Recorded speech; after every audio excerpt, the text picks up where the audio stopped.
नमस्कार दोस्तों, स्वागत है आप सभी लोगों का AMUPPSC चैनल में।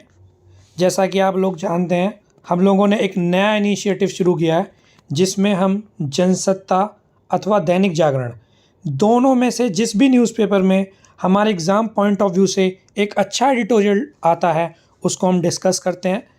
तो आज अगर हम बात करें, देखिए जो हमारा न्यूज़पेपर है जनसत्ता, ठीक है, तो इसमें जो एक आर्टिकल आया है, बदहाली से उबर नहीं पा रही किसानी। मतलब इसमें किसानों की जो भी परेशानियां हैं उनके बारे में राइटर ने बताया है, ठीक है। तो राइटर ने बहुत सारे पॉइंट गिनवाए हैं। देखिए कि भाई सरकार ने 2022 तक किसानों की दोगुनी आय को दोगुनी करने का वादा किया था और न्यूनतम कृषि मूल्य बनाने का वचन भी दिया था, लेकिन कोई भी वादा किसानों की जो हमारी स्थिति थी उसे बहुत ज़्यादा सुधार नहीं पाया, ठीक है। तो और इसके लिए राइटर कहते हैं कि जितनी भी सरकारी योजनाएं हैं उनका क्रियान्वयन अच्छे से नहीं हुआ, जिसकी वजह से जो हमारे किसानों की हालत है वो एक अच्छी स्तर तक, अच्छे लेवल तक नहीं पहुंच पाई, ठीक है। तो देखिए जब हम बात करते हैं किसानों की, जब हम बात करते हैं कृषि की, तो बहुत सारी समस्याएं निकल के सामने आती हैं, ठीक है। तो इस आर्टिकल में हालांकि बहुत ज़्यादा पॉइंट्स नहीं हैं, तो हमने एक जनसत्ता अखबार का ही एक पुराना एडिटोरियल जिसमें कि कृषि समस्या, जो कि एक भंडारण, जो कृषि उत्पादों का भंडारण है, वो एक प्रमुख समस्या जो है देखी जाती है, उसके बारे में आर्टिकल आया था, ठीक है। तो इसी आर्टिकल को के जो हमारे इंपॉर्टेंट पॉइंट्स हैं, साथ ही इसमें जो नॉर्मल और जनरलाइज्ड पॉइंट हैं, क्या आंकड़े हैं, उनके साथ हम टॉपिक को मिक्स करके आज का डिस्कशन स्टार्ट करने जा रहे हैं। तो आप लोगों से रिक्वेस्ट है कि अगर आपने चैनल अभी तक सब्सक्राइब नहीं किया है तो चैनल को सब्सक्राइब करें, शेयर करें, लाइक करें और अपना फीडबैक ज़रूर दें कि आप लोगों को हमारा ये इनिशिएटिव कैसा लग रहा है। आप लोगों के जो भी वैल्यूएबल फीडबैक होंगे उन्हें हम इम्प्लीमेंट करने की कोशिश करेंगे ताकि आप लोगों के पास एक बहुत अच्छा कंटेंट पहुंच सके। तो दोस्तों, हमारी इस इनिशिएटिव में हमारी कोशिश ये है कि हम डेली का एक टॉपिक अपना mains exam point of view के से तैयार करें, ठीक है। चलिए तो डिस्कशन स्टार्ट करते हैं। देखिए, भंडारण की अगर हम बात करें, कृषि उत्पादों का भंडारण मेनली होता क्या है? भंडारण की अगर हम डेफिनेशन दें तो देखिए, फसल प्रबंधन की एक महत्वपूर्ण प्रक्रिया है। फसल प्रबंधन में एक महत्वपूर्ण प्रक्रिया है क्योंकि फसल को बोया जाता है, फसल की देखभाल की जाती है, फसल को काटा जाता है और फसल को काट के वो जो उपभोक्ता की टेबल तक पहुंचता है, ठीक है, उसके बीच की जो भाग होता है उसको कहते हैं उत्पादों को संरक्षित रखना। और उत्पादों को संरक्षित कैसे रखा जाएगा? भंडारण के माध्यम से, ठीक है। तो इससे पहले कि हम आगे बढ़ें, हम जो हमारा फूड एंड एग्रीकल्चर ऑर्गेनाइजेशन के आंकड़ों की बात कर लेते हैं, ठीक है। तो 2023 के फूड एंड एग्रीकल्चर ऑर्गेनाइजेशन के जो आंकड़े इंडिया के बारे में, भारत के बारे में, वो क्या कह रहे हैं कि 2023 में भारत में कुल खाद्यान्न उत्पादन कितना हुआ? 31.1 करोड़ टन, ठीक है। वर्तमान भंडारण क्षमता कितनी है?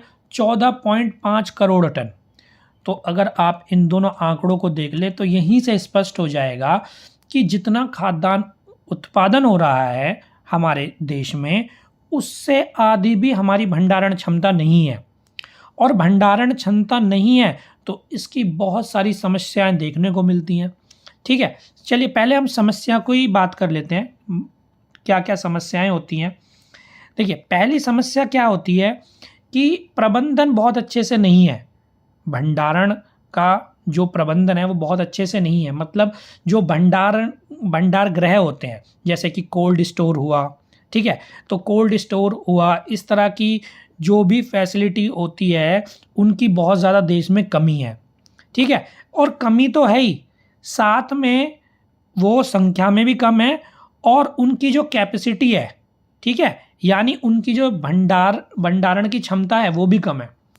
दूसरी बात करते हैं, देखिए गांव में किसान किसी भी फसल का उत्पाद करते हैं, वहाँ से जो कोल्ड स्टोरेज होते हैं या भंडार गृह जो होते हैं वो काफ़ी दूर होते हैं और ना केवल दूर होते हैं, कई बार क्या होता है कि वहाँ तक का जो रास्ता होता है वो भी खराब होता है, या वहाँ तक जाने के जो परिवहन के साधन हैं वो आसानी से सुलभ नहीं हो पाते। तो इससे क्या होता है, परिवहन लागत बढ़ जाती है। ठीक है, उसके बाद क्या होता है कि कई बार उस भंडारण गृह में मान लीजिए किसी भी फसल को 6 महीने तक का टाइम रखने का या 1 साल तक का टाइम है, लेकिन ये देखा गया है कि फसल वहीं पड़े पड़े खराब हो जाती है। और ना केवल वो फसल खराब होती है, बल्कि उसके प्रभाव में, उसकी चपेट में दूसरी जो भंडारित फसल हैं वो भी आ जाती हैं और वो भी खराब हो जाती हैं। तो जितना समय है उससे ज़्यादा उत्पादों को वहाँ रखना, इस तरह की समस्याएं आती हैं। ठीक है, और जो हमारे भंडार गृह होते हैं इसमें कई बार कीटों की समस्या या चूहों की समस्या ज़्यादा होती है। ठीक है, तो हमारे जो भंडार गृह हैं वो इन सारी समस्याओं का सामना करते हैं। अब दूसरी बात करते हैं, देखिए पहले इसमें अगर हम बात करें तो अवैज्ञानिक संरक्षण है, जो हमारे ये भंडार गृह हैं ये भी पुराने टाइम के बने हुए हैं। ठीक है, बहुत पुराने टाइम के बने हुए हैं। अब अगर हम इसमें बात करें तो देखिए इसमें आधुनिक तकनीकों का अभाव है। आधुनिक तकनीकों का कैसे अभाव है, देखिए पहले क्या होता था, अभी क्या होता है कि जो नॉर्मल भंडारण गृह बनाए जाते हैं वो इस तरह के बनाए जाते हैं, आप देख रहे होंगे। ठीक है, इसमें यहाँ पे ये ऐसे बंद हो गया, यहाँ से गेट है और यहाँ से भंडारण शुरू होता है, भरा जाता है, भरा जाता है, भरा जाता है। जब निकालने की बारी आती है भंडारण गृह से तो यहीं से ये निकलना शुरू होता है। यहीं से निकलना शुरू होगा तो क्या दिक्कत होगी, यहीं से निकलना शुरू होगा, मतलब जो हमने अनाज सबसे बाद में रखा था, ठीक है, वो पहले निकलेगा और जो सबसे पहले रखा था उसका नंबर सबसे बाद में आएगा। ऐसा भी हो सकता है कि हमने आधा अनाज निकाल लिया, इसका समय ही नहीं आया निकालने का और नया अनाज वापस से इसमें आ गया। ठीक है, तो ये अनाज यहाँ पड़ा पड़ा क्या होगा, ये सड़ जाएगा। ठीक है, तो ये क्या है, ये जो सिस्टम होता था ये फर्स्ट कम और लास्ट आउट है। ठीक है, आप समझ रहे हो, इसमें क्या हो रहा है, फर्स्ट कम और लास्ट आउट, मतलब सबसे पहले हमने इसमें अनाज रखना शुरू किया और जिसने सबसे पहले रखा वो क्या है, वो अनाज सबसे बाद में निकाला जाएगा। आपको इसके माध्यम से समझ में आ गया होगा।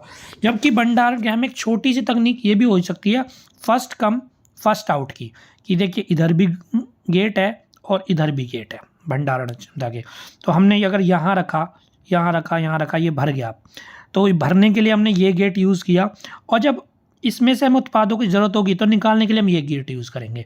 तो जो पहले रखा था हमने अनाज, जो भी उत्पाद पहले रखा था उसका निकलने का भी पहले ही नंबर आएगा।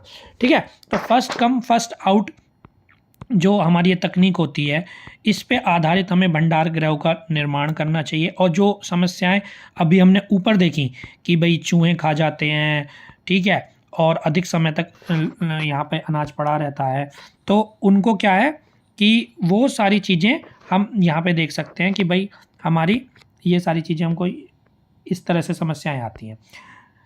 ठीक है, उसके बाद जो हमारे भंडार गृह हैं, क्योंकि अवैज्ञानिक संरक्षण है तो देखिए इसमें कोई भी ऐसी व्यवस्था नहीं होती कि भाई अगर मौसम ख़राब है, अगर बारिश आ गई तो हम अनाज गीला ना हो। कई बार हम देखते हैं कि या तो अनाज खुले में पड़ा होता है या टीन शेड के नीचे पड़ा होता है।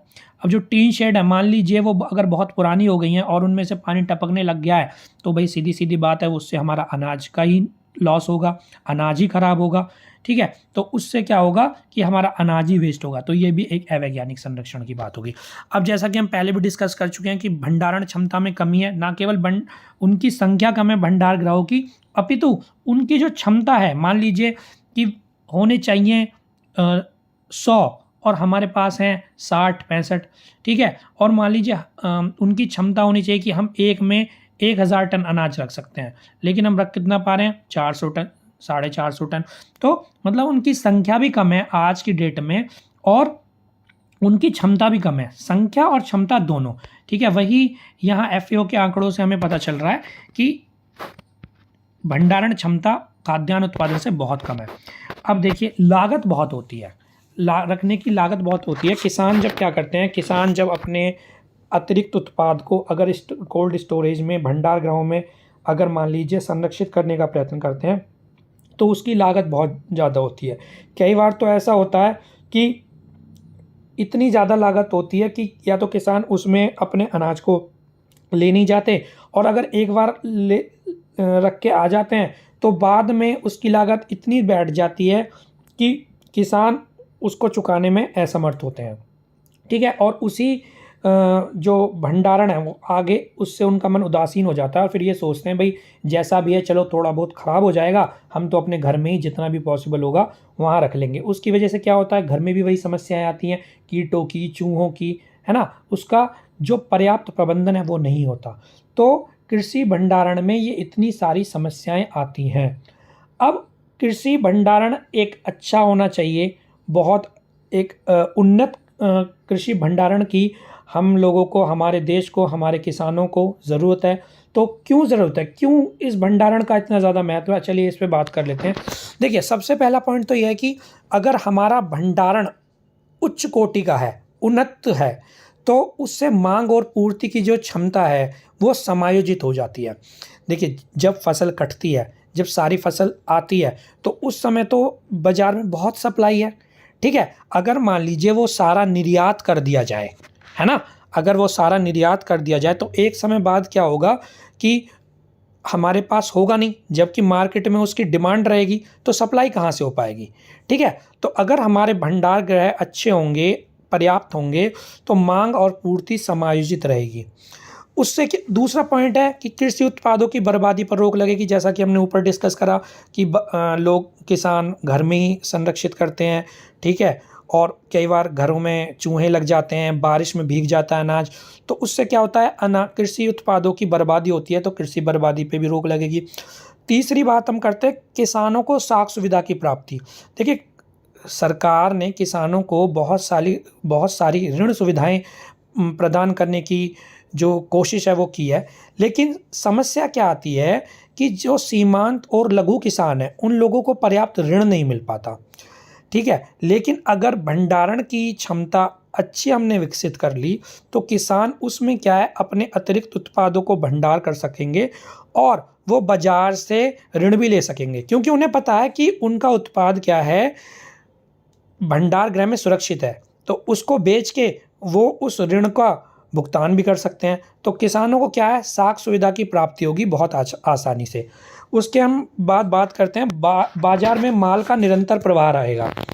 देखिए, जब बाजार में किसी भी वस्तु की जो आपूर्ति है अगर वो कम हो जाती है तो उसके कीमत बहुत तेज़ी से बढ़ने लगती है।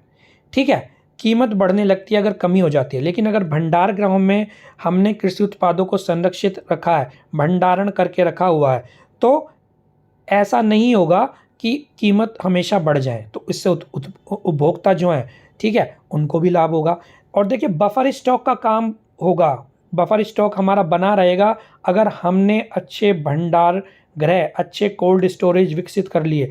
बफर स्टॉक होता क्या है, मान लीजिए कोई आपातकालीन स्थिति आ गई तो हमारे पास पर्याप्त अनाज हो, पर्याप्त खाद्यान्न हो। मान लीजिए कोई आपदा आ गई, ठीक है, सूखा पड़ गया या बारिश ने फसलों को नुकसान पहुंचा दिया या कोरोना जैसी महामारी आ गई जिसमें हमें अतिरिक्त खाद्यान्न की आवश्यकता पड़ी, क्योंकि सरकार ने बहुत सारे लोगों को क्या है, मुफ्त अनाज दिया था। तो ऐसी आपातकालीन स्थितियों के लिए हमारा जो बफर स्टॉक है वो कायम रहेगा। बीजों की उपलब्धता, अगर किसानों ने मान लीजिए गेहूँ है, चावल है, गेहूँ है या और भी बहुत सारे उत्पाद हैं, उनको संरक्षित किया हुआ है कोल्ड स्टोरेज में या भंडार गृहों में, तो जब नई फसल बोवाई का टाइम आएगा तो वो बीजों की उपलब्धता भी किसानों के पास पर्याप्त मात्रा में रहेगी। ठीक है, और देखिए, कृषि से संबद्ध प्रसंस्करण उद्योग जो है, खाद्य प्रसंस्करण उद्योग जो है, उसके लिए कच्चा माल क्या है, वही कृषि उत्पाद ही उस उद्योग के लिए कच्चे माल है।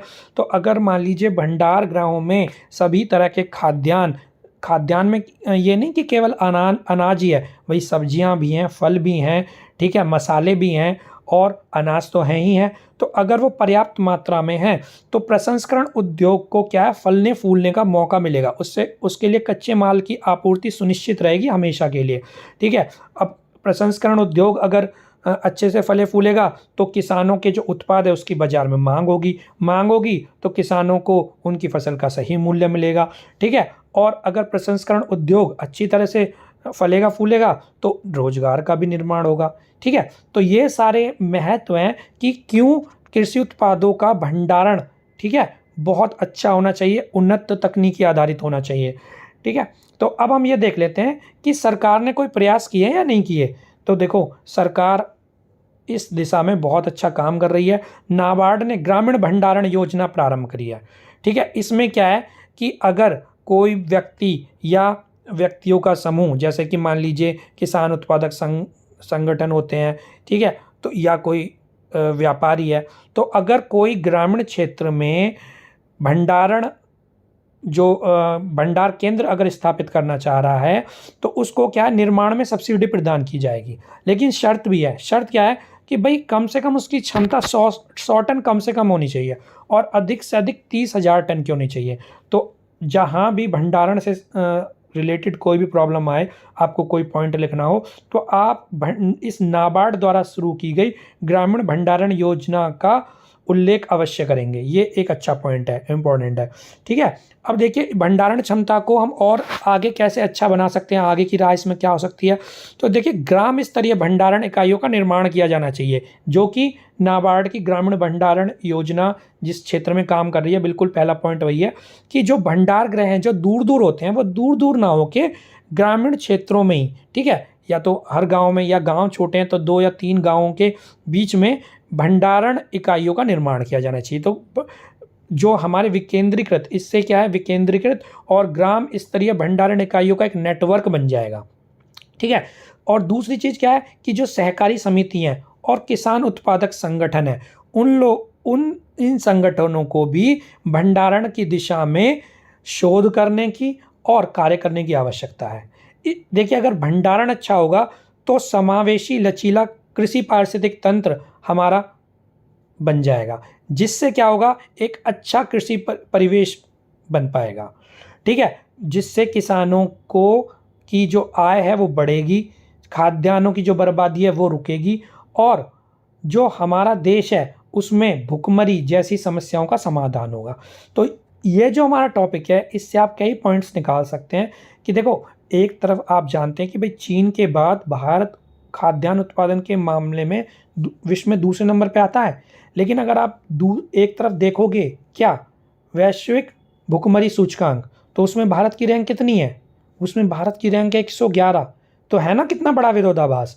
तो आप ये देखिए, इस विरोधाभास में बहुत सारी समस्याएं हैं। उनमें से एक समस्या क्या है, भंडारण की भी एक समस्या है, क्योंकि बहुत सारी जो फसल है, ठीक है, बहुत सारी जो फसल है, एक अनुमान के अनुसार खाद्यान्न उत्पादन का लगभग 7%, ठीक है, अपर्याप्त भंडारण सुविधाओं के अभाव में क्या होता है, खराब हो जाता है। ठीक है, तो उससे क्या है कि हमारी भू रैंक भी सुधर सकेगी। तो हमने बात करी आज कृषि सुविधाओं में, कृषि समस्याओं में जो एक प्रमुख समस्या है वो है कृषि उत्पाद भंडारण की समस्या। ठीक है, कृषि उत्पाद भंडारण है क्या, उसका महत्व क्या है, उसमें कृषि भंडारण के में वर्तमान प्रणाली में क्या क्या समस्याएं हैं, और आगे की राह क्या हो सकती है, और सरकारी प्रयास क्या हो सकते हैं। तो उम्मीद की जाती है दोस्तों कि आप लोगों को हमारा ये डिस्कशन पसंद आया होगा, और अगर आप लोगों को हमारे डिस्कशन अच्छा लगा है तो आपसे रिक्वेस्ट है कि इस चैनल को लाइक करें, शेयर करें, और अपना फीडबैक कमेंट के माध्यम से हमें ज़रूर दें। ठीक है, ताकि हमें अपनी जो प्रेजेंटेशन क्वालिटी है, आप लोगों तक जो हम कंटेंट पहुंचा रहे हैं, दोनों को ही अच्छा बनाने का मौका मिले। ठीक है, तो दोस्तों जल्दी मुलाकात होगी आपसे नए टॉपिक के साथ, जो कि मेंस पॉइंट ऑफ व्यू से बहुत इम्पोर्टेंट होने वाला है। तो दोस्तों जल्दी मिलते हैं, तब तक के लिए जय हिंद।